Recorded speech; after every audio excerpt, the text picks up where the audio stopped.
This program is brought to you by LANDBANK of the Philippines.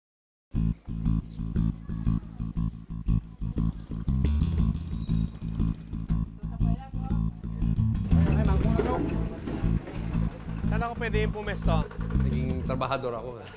Ang bayad sa akin, 300 pesos per day. Mahirap din na trabaho, but masaya, no? Kahit yung pagputol ng mga saging na nasa daan. Nagpunta tayo sa Davao del Norte para matingnan yung programa nilang community-based road maintenance contracting. No? Isa siyang unique na programa kung paano mo long-term ma-maintain ang mga roads natin at the same time nakikinabang ng communities. No?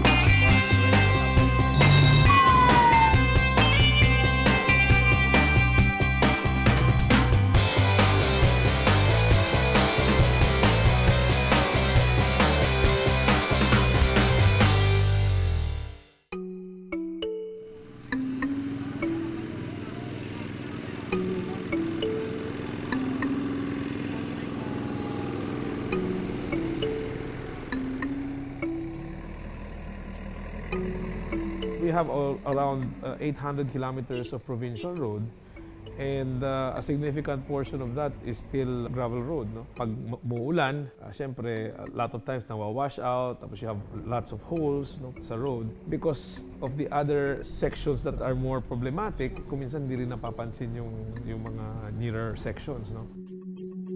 In any LGU, one of the most important basic utilities is really the road. No? When there is a good road network in place in any locality, especially in a province, it promotes easier movement of goods and services, or goods and persons throughout the province. And that is very important, especially when it comes to development.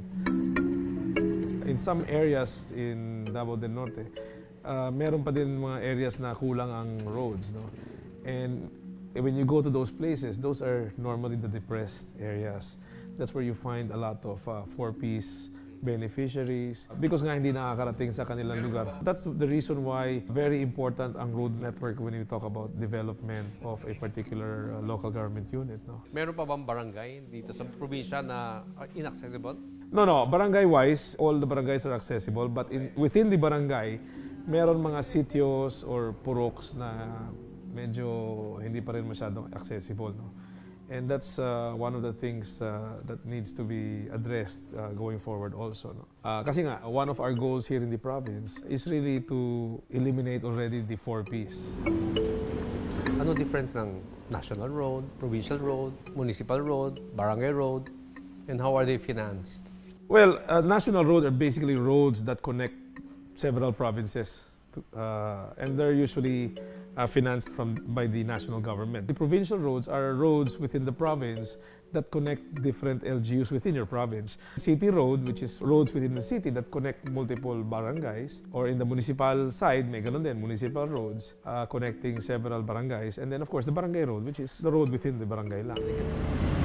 Ang national roads is being maintained by the national government, the provincial roads by the province, the city by the city government, and so on and so forth. No? So sa barangay, dapat barangay government ang nag-maintain din yan. No? But of course, that doesn't usually happen, no? Because of the lack of funds. Ang barangay, maliit ang pondo nun, so mas nahihirapan sila ron sa barangay to maintain the roads. So a lot of times, kami sa probinsya, aside from maintaining our provincial roads, we also have to allocate some funds to assist our municipalities and our barangays kasi kulang talaga ang pondo nila sa municipality and barangays.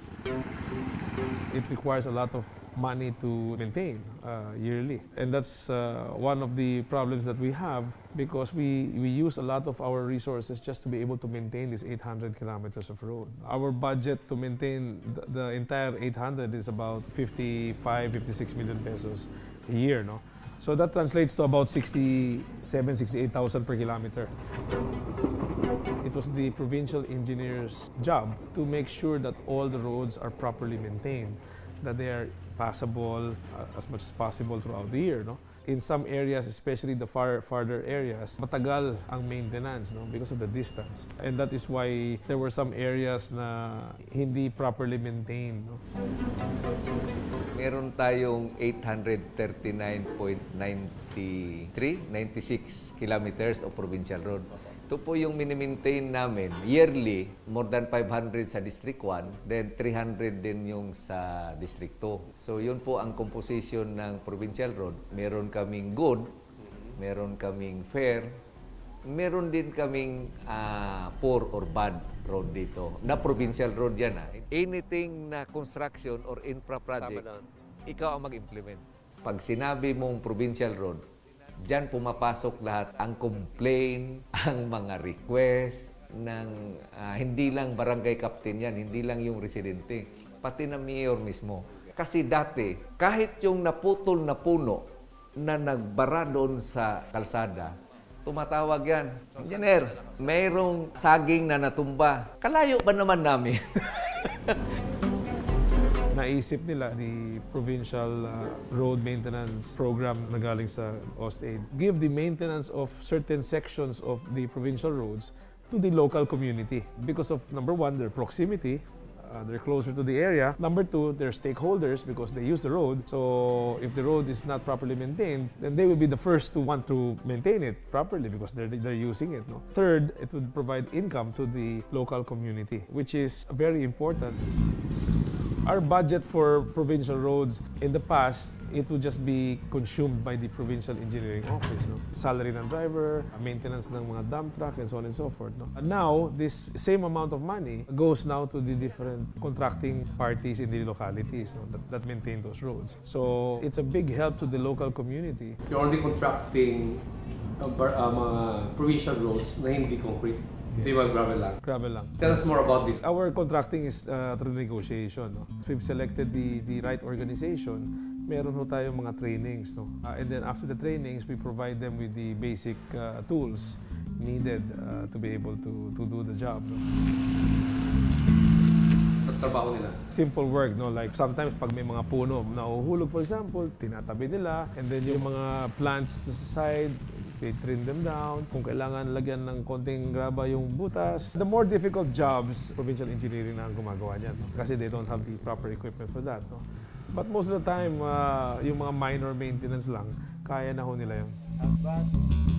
Every quarter, nagpapatawag kami ng meeting, nagkukumustahan.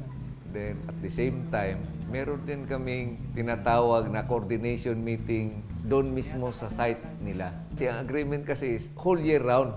Yung clean yung culvert, hindi siya barado. At the same time, as much as possible, walang malalaking potholes. Yun ang indicator niya. Paano nyo in-estimate yung cost per kilometer? So yung costing niya, Doc, mag-vary on actual situation ng road section na yan. Pero same pa rin, hindi siya lumalampas ng 90,000 per kilometer. Kung by administration, aabot lang yan ng 62,000 per kilometer. Pag ipakontract mo kasi, Doc, meron kang add-on na contractor's profit, meron ding yung tax. I-add-on mo yan doon sa estimate mo. So talagang mas mahal siya. Pero in terms of immediate need, any time of the day, 365 days a year, talagang mas maintain yung road section na yan na merong under contract. In good condition yun. Yung rate ng province sa laborer is almost 500 per day. Sa kanila kasi, yung local nila doon, 250. So, ang gagawa ng 1 week na activity, yung estimate namin is 500, samantalang sa kanila is only 250 or 300, yun lang ang nagagasto. So yung saving, may saving. Oh. Yung contractor's profit, sigurado na yun na 10%. And they send us their billings, and then we have people that verify that the work that they do, na talagang nagawa nila yung trabaho na yun. And then, based on that, we release the payments to them. If we want to really develop the different communities, if we really want inclusive growth, this is really one of the solutions. No? We use these communities to help the province in maintaining those particular roads.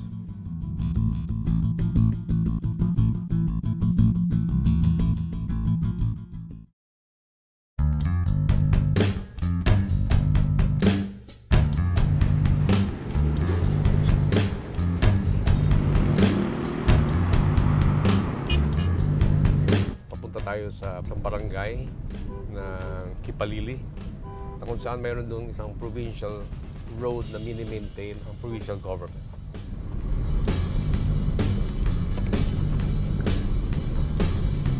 Ay, nakarating din ako ha. Kumusta po? Okay na Kumusta po? Ba, ano yan? Kipalili Farmers Association. Kaya pala KFA ha. Eduardo Cercado po. So ikaw ang chairman ng samahan. Sa umpisa po, maraming nagagalit sa amin eh. Bakit pinutol nyo nung aming tanim? Sabi namin na kailangan eh. Kasi kung hindi natin putulin, maano yung karsada, palaging umuulan, mayroong mga kahoy, madali magiba. Ano mga pinagbabawal yun na dumaan dyan? Overload yung marami ng karga po. Pag sinabi overload, ang mga ano to? Yung mga logging, at saka yung nagkakwari, kumukuha ng lupa, ano po sa barangay na. Si Kuya Toto, siya yung presidente ng samahan. Kipalili Farmers Association, yun ang una nilang experiment. Ang budget ng ni Governor dito, initially sa Kipalili is 100,000 to maintain 7 kilometers. Pinasok namin yung isang road section ng Kipalili. But before that, katakot-takot na programming, planning ang ginawa. While na-award na sa kanila, na-train na naman sila paano gawin yung patching of potholes, yung cleaning of culverts, yung vegetation control. O nung procurement na, ganito, tulungan namin kayo na buuhin yung libro ninyo, financial book ninyo, ititrain ko kayo. Ang atong agenda sa CBRMC. Nagka-decision po ang board na i-try natin. Ang isa na pa namin problema kasi yung recording ng aming association, hindi pa kami marunong mag-entry. Sabi ko, sasali tayo sa CBRMC. Baka sakali matulungan tayo sa mga recording natin. Mayroong training sa bookkeeper at saka treasurer. Pagkatapos yun, na ano na ang aming record, ina-audit namin. Kasi yung audited na financial statement, requirements ng CBRMC. Okay. Yung report. Nagsimula ito sa palay check eh. 67 po na tao na yun ang simula ng aming association. Hindi pa nakarating yung CBRMC. Ang ginagawa namin, marami kaming mga resolution na pinasa sa Department of Agriculture. Kaya nakakuha kami ng treasure na 3, 2 water pump, 1 kuliglig.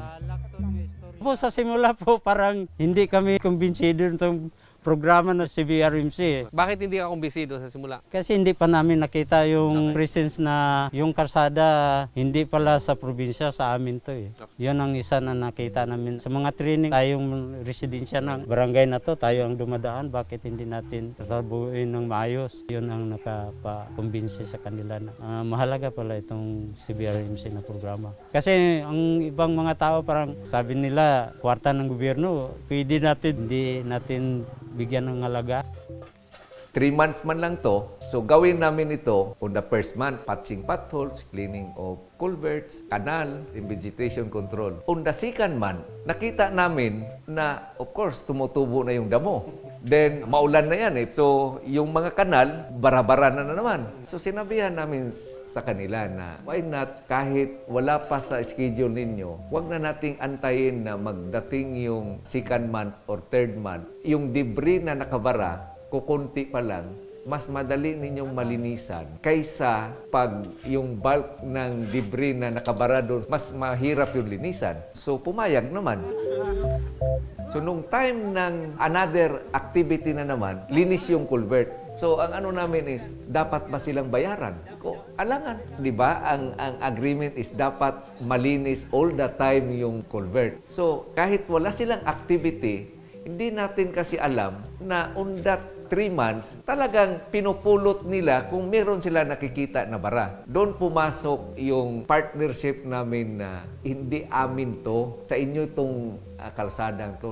Doon nila na-accept na, oo nga, ba't tayo tatawag sa engineering na merong bara, yung culvert, andito man tayo. Tayo man yung partner ng engineering. So doon nag-start. Naging baliktad. Instead na kami yung pinupuntahan ng tinatawagan ng mga residente, sila na. O sila na mismo ang nag-maintain. So doon ko na-appreciate yung program ko. Maganda to ah. So while they are learning from us, meron din kaming natutunan sa kanila.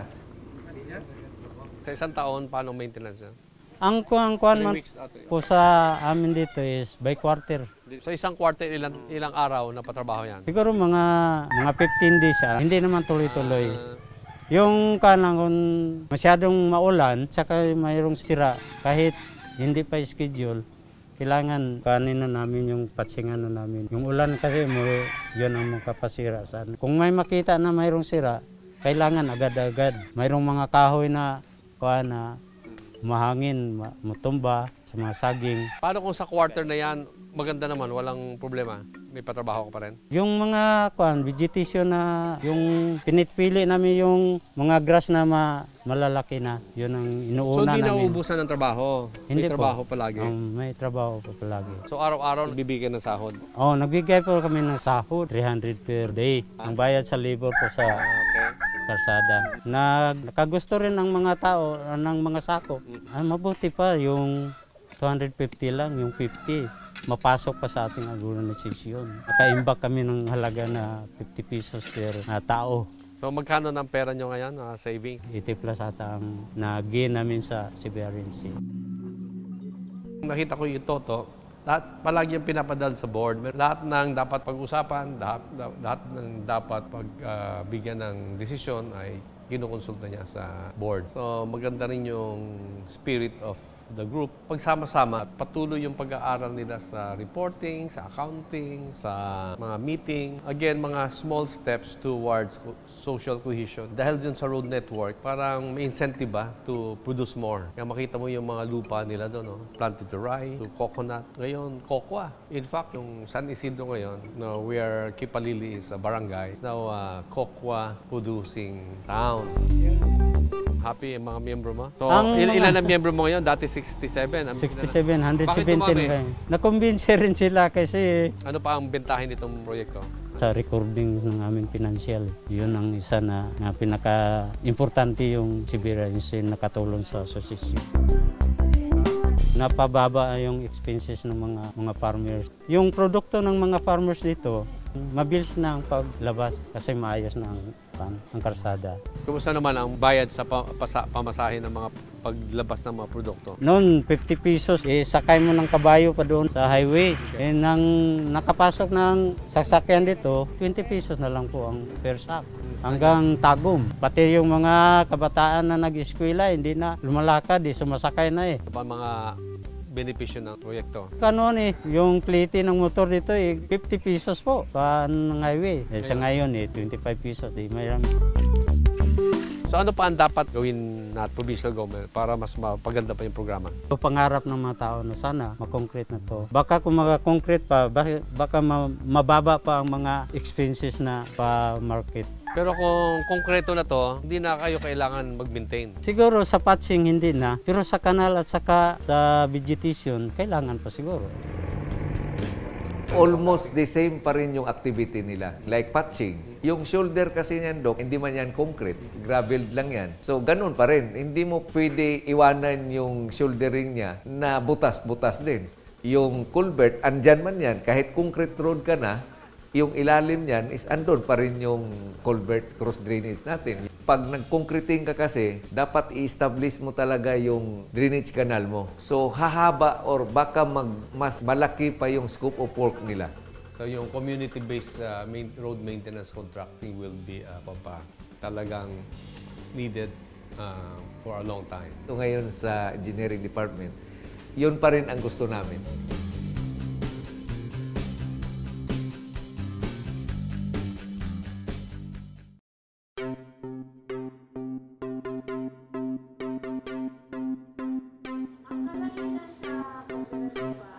Talaingon, sabi nila ito yung pinakamahirap na bayan ng Davao del Norte. Upland na rural siya, tapos mga 70 to 80% ay indigenous. Plano nilang i-engage yung community sa community-based road maintenance contracting. No? Kita ko kung paano nila piniprepare. No? I-meeting muna sila, yung kapitan, yung mga tao, para ipaliwanag anong proyekto. At anong pakinabang nila doon, in effect parang i-convince sila na gusto nyo ba to o hindi. Ang LAN ipartisipar sa mga katauhan. Going into the end of 2018, we're hoping na we can bring in more local groups to provide also the same maintenance contract in those particular sections na hindi pa nabigyan ng kontrata. So we're targeting mga close to 450 kilometers by the end of 2018. We've already contracted almost about 300 kilometers of the 800 to local communities, no, in different barangays. Everybody's happy. And kami, the job gets done faster. And it allows our provincial engineering people and our equipment to do other things aside from just maintaining those roads. No? And there's plenty of things that we have to do, especially the flooding here in this province. No? From the point of view of a people's organization, if you're being given the opportunity to earn money by maintaining a road section that passes through your area, why wouldn't you take advantage of that, di ba? You benefit from the income, you benefit from the road being maintained properly. Sa Lungaog, tamo yung baku-baku rin, no? At yung section na yon, nung taon na yon, talaga yung grupo nila magma-manual labor doon, no? And mind you, yung karamihang members doon, hindi nakapag-aral, youth doon na out of school, inyet na nagtatrabaho. At makita mo yung face ng poverty rin, no? Yung the mere fact na meron silang trabaho, no? Nabibigyan ng 250 pesos per day, napakalaki na sa kanila. Very small things like 250 pesos per day is an opportunity for very poor people. Nakakatuwa yung mga feedback nila. Pero, meron ding association, Doc, na hindi ganun ka-successful. Meron ding nung second year, hindi na sila nag-avail. Hindi, Dahil? parang threaten si Kapitan. Kasi, lahat ng activity na nandoon sa barangay na yon, Chairman, hindi na si Kapitan ang nilalapitan. So, parang threaten siya. Then, ang nangyari is, yung membro mismo ng association, yun ang i-convince ng barangay captain. Unorganized kasi yon, ginawa naming organized.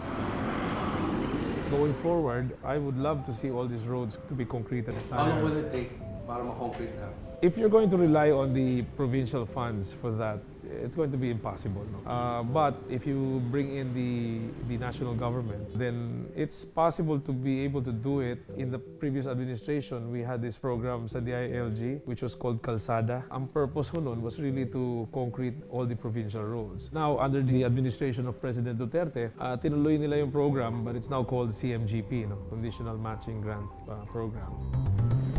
In 2017, the total budget was 18 billion. When you see the list, ang Davao del Norte, if I'm not mistaken, we are in the top 5 na biggest budget, no, per year. Only goes to show that we are a big province and we have a lot of provincial roads, but only a small percentage of it is concreted. And that is why we get a big chunk of the national share. Unfortunately lang, itong 2018 budget, Congress reduced the amount. No, from 18 billion, they reduced it to 8 billion. So this is the first time where the funds dropped by about 52 or 54%. Kami dito sa local government, hindi kami makareklamo kasi nasa kanila yung power to the budget, di ba? So we just accept whatever they give us.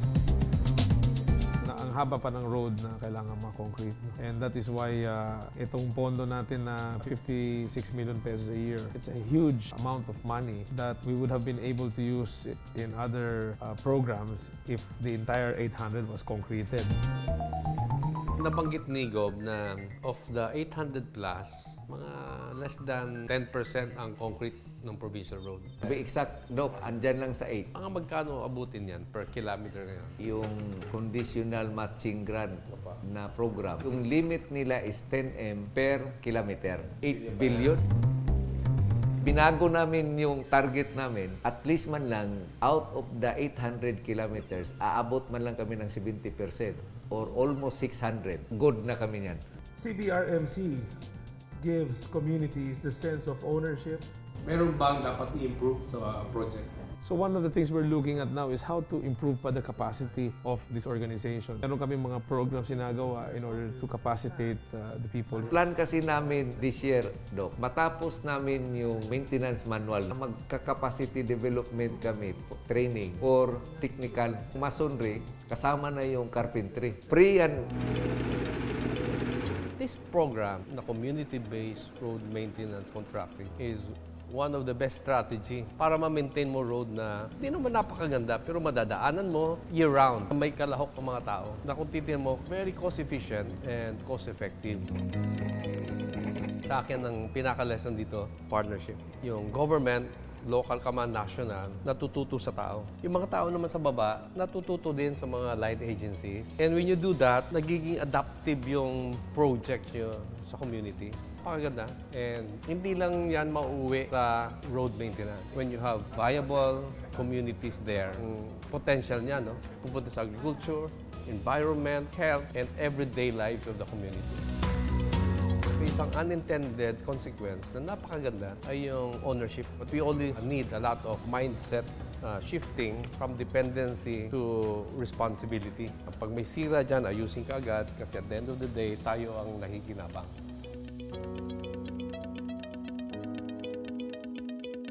Malikhaing paraan Sa paraang malikhain kasama ang mamamayan. Mamamaya'y pagsamahin Pagbabago na lantad, Lantad na pagbabago tuloy-tuloy na pagunlad. Tuloy-tuloy na pag-asenso Sa dami ng balakid Sa dami ng hadlang Ang diwang nanunupig Nagtitiis na lang Ngunit huwag kang papayag Huwag kang pabubuhay Tadhanang ating palad Nasa ating kamay This program was brought to you by LANDBANK of the Philippines.